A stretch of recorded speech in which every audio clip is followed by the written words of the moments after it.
remember the lovely Hoover U4014, the Shake and Vac Hoover Ranger? Well, this one is done. It's been stripped, cleaned, polished, restored, nailed back together, and is ready to show us how it performs now. Let's have a look.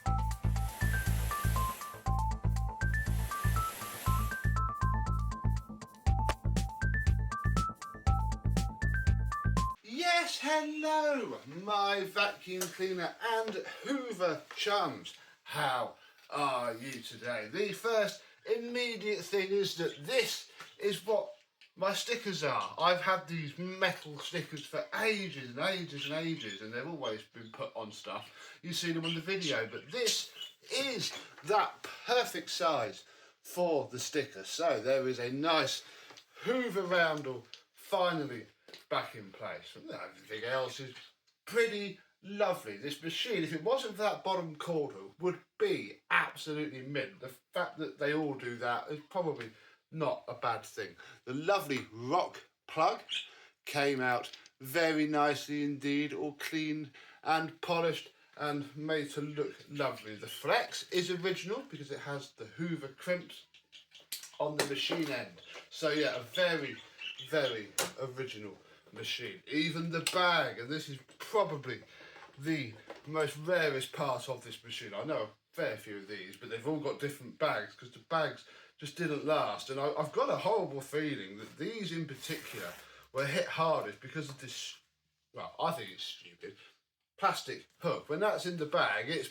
pulling-ish. You know, it is. If you had a big full bag in here, this would be straining at here, and I bet it just burst through if the bag was really manky. It's ever so strange. I still think it's quite clunky. When it goes to the side, you know, when it hangs down to the side, it makes the bag a bit slimmer. But this, I mean, it's odd, really. Comment down below. What do you think? I sort of get it because it means that everything sits central up against the back of the handlebar. So that, you know, I get the theory, but I just don't quite like the concept. It is top fill though, which does make a difference. Otherwise, well, our very strange American inspired, I presume, handle is clean and tidy. Top cord hook, lovely. Bottom cord hook, it's there enough to wrap the cable up, and I think that's all we want. What's also fantastic is how amazing the paint on the handlebar is.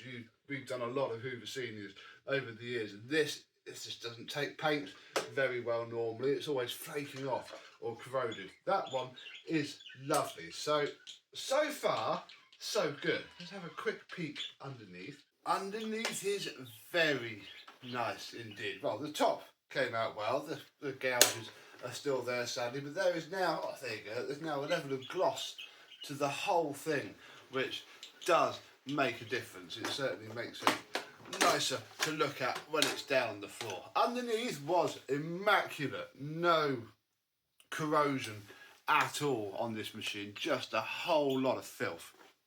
It's all washed off really well. I smashed some black paint and lacquer on the brush roll and cleaned that out, and yeah, this as well, this never has paint on it. It is either, or it's just a crust on the top where it's separated because they didn't primer the stuff on these, they just wafted paint over it and off it went. So that's amazing to see. There's a nice cover plate here, which is from where the switch probably would have used to go through the chassis. That sort of sat around there-ish. I don't quite know why they went to all the effort of that, but yeah, that just covers these wires that go from the speed switch back here. So a very mild redesign of a very common vacuum cleaner, a typical Hoover that was. But this one is probably especially nice because it's a lovely colour scheme. It's a shame it's a bit faded. You can't really tell with everything together. But if I just peel back this, yeah, you can see that that's the colour she should be. It's a bit of a shame, but like that, it's not too bad. And when I turn the power on and make the front light up, it's even better. You now have a headlight.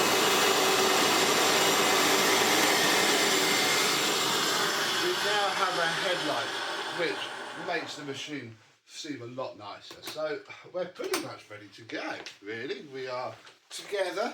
We have a bag in it. I think that's the right setting for this carpet. I shall adjust in a bit, I'm sure. Ooh, what's the switch not? Ah. Has that just moved? Ah. Oh. Well, we've just had it turn off. Why is the switch now jammed? I guess we're going to take the hood off and have a look and see what's just happened. I have a feeling I need to align it better as I fit the hood. It's probably, yeah, this bit has to touch there, and it's probably just on the edge, enough to make it bind up. Well, here's the inside of it. It looks exactly like it used to, but cleaner.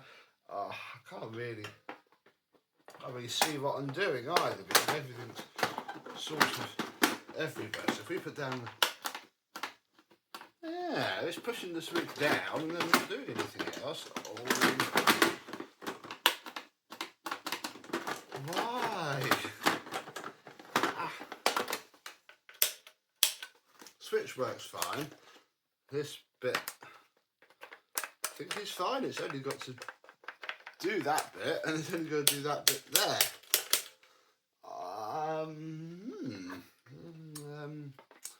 Well, I guess we're gonna fiddle with this a little bit and make it turn.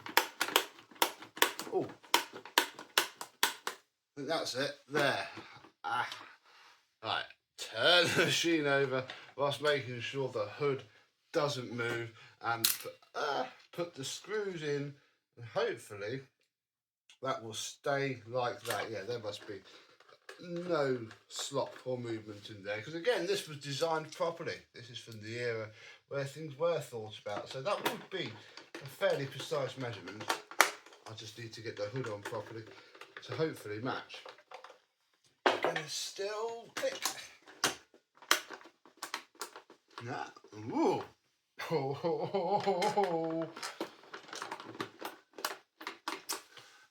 Okay, right, let me do some pondering. Maybe I've mounted the switch wrong.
Perfectly, that switch is a bit better now.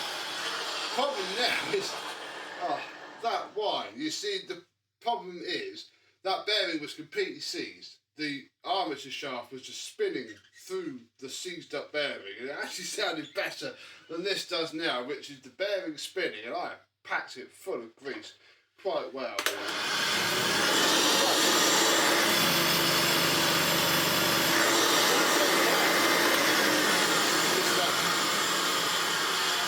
There's a little bit of wind down noise there, which actually is getting a little bit better with some use. Perhaps I just need to leave it on for 10 minutes and let that grease really work into that bearing. But there's not a lot we can do about that, sort of riveting an entire new bearing into it. And I just don't quite think it's worth it, because it's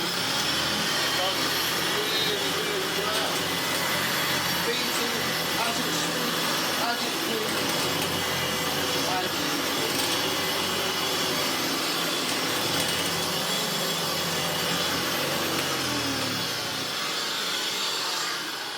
So I think we'll call that good enough for now, and I'll ask the owner what he wants to do. I don't think I've got any better bearings anyway, so I think that's probably going to be as good as it needs to be. It can just be used, and with use should sort that out a treat. So, another one done, certainly a first for the channel, having a U4014. We must be getting on with doing a lot of the entire Hoover UK lineup at this point. How lovely. Have you ever had one of these Hoover Shake and Vac advert vacuums? If so, what do you think of it versus a normal Cedar? It's quite nice. This handle is pretty comfortable to hold, so yeah, maybe there was some method in their madness. But until the next exciting adventure, I and some other horrible Hoover that needs to be transformed into a wonderful Hoover, we'll see you soon. Bye bye.